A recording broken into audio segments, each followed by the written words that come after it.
आज Doubtnut app download करें। Doubtnut पर अपने सभी गणित, रसायन विज्ञान, भौतिक विज्ञान और जीव विज्ञान के डाउट्स का करो सफाया। बस प्रश्न की फोटो खींचो, एक ही प्रश्न को क्रॉप करो और तुरंत वीडियो सोल्यूशन पाओ। अभी डाउनलोड करें। हेलो दोस्तों, क्वेश्चन दे रखा है किसी बहते हुए द्रव की ऊर्जा होती है। ठीक है, किसी बहते हुए द्रव की, देखिए एक ही बार लिखा है ये, है ना। तो क्वेश्चन हमारा क्या है, किसी बहते हुए द्रव की ऊर्जा होती है। ठीक है, हमें बताना है। तो हमें ऑप्शन दे रखा है कि केवल उसमें दाब ऊर्जा होगी, केवल उसमें गतिज ऊर्जा होगी। ऑप्शन सी क्या दे रखा है, केवल स्थिति ऊर्जा होगी। और ऑप्शन डी दे रखा है उपयुक्त सभी। ठीक है, तो देखिए इस क्वेश्चन को समझने के लिए अगर हमें याद आ रहा है कुछ ना बहते हुए द्रव जैसा, तो हम बात करते हैं बर्नौली प्रमेय की। ठीक है, तो बर्नौली प्रमेय देखिए क्या होता है। अगर हम बात करें बर्नौली प्रमेय की, तो बर्नौली प्रमेय हमसे ये कहती है कि यदि किसी पाइप में, है ना, जैसे कोई पाइप ये लेते हैं, ठीक है, तो यदि किसी पाइप में क्या हो रहा है, कोई द्रव बह रही है, ठीक है, तो हम पाइप लेते हैं। पाइप का हम क्या देखते हैं, अनुप्रस्थ जो क्षेत्रफल है यह कैसा हो रहा है, परिवर्तित क्षेत्रफल है, मतलब अलग अलग है। ठीक है, अब बदल रही है।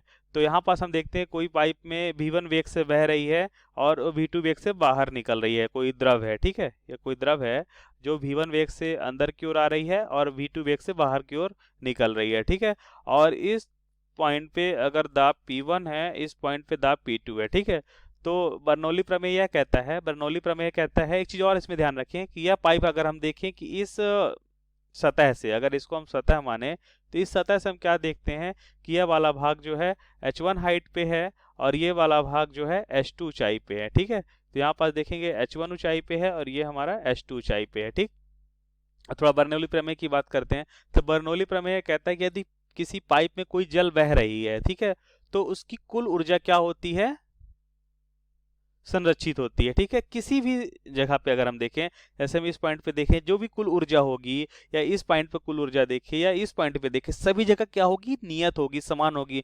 मतलब अगर इस पॉइंट पे जो ऊर्जा होती है हमारी, अब एग्जाम्पल के बाद 10 जूल है, ठीक है, तो यहाँ पास भी ऊर्जा कितनी होना चाहिए, 10 जूल होना चाहिए। यहाँ पास भी 10 जूल ऊर्जा होना चाहिए। बर्नौली प्रमेय ने हमें यह बताया था। ठीक है, और उन्होंने कहा था कि जो कुल ऊर्जा होती है वह ऊर्जा कौन सी ऊर्जा होती है, वह ऊर्जा होती है इस वेग के कारण गति ऊर्जा आती है, इस दाब के कारण दाब ऊर्जा आती है। ठीक है, तो कौन सी ऊर्जा आती है, दाब ऊर्जा आती है यहाँ पे।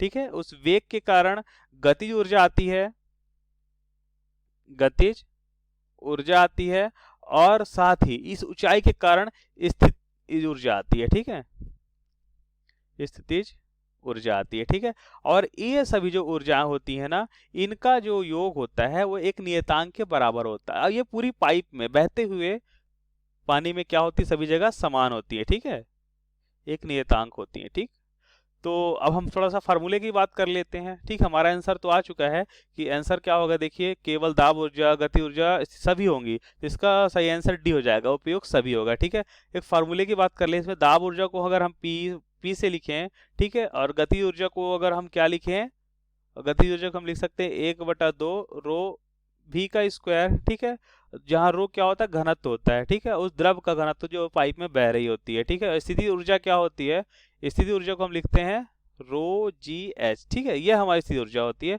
और इनका मान क्या होता है, एक नियतांक होता है। ठीक है, यह तो हमारा फार्मूला भी हो गया। ठीक है, तो यहाँ से हमने बर्नौली प्रमेय भी थोड़ी समझी और उसमें कौन सी ऊर्जा होती है और क्या उनका फार्मूला है। ठीक है, तो हमारा आंसर क्या हुआ, डी हुआ। Thank you. कक्षा 6 से 12वीं से लेकर नीट, IIT, JEE वो एडवांस के लेवल तक 1 करोड़ से ज्यादा छात्रों का भरोसा। आज ही डाउनलोड करें डाउटनेट ऐप या व्हाट्सएप करें अपने सारे डाउट्स 8400 400 400 पर।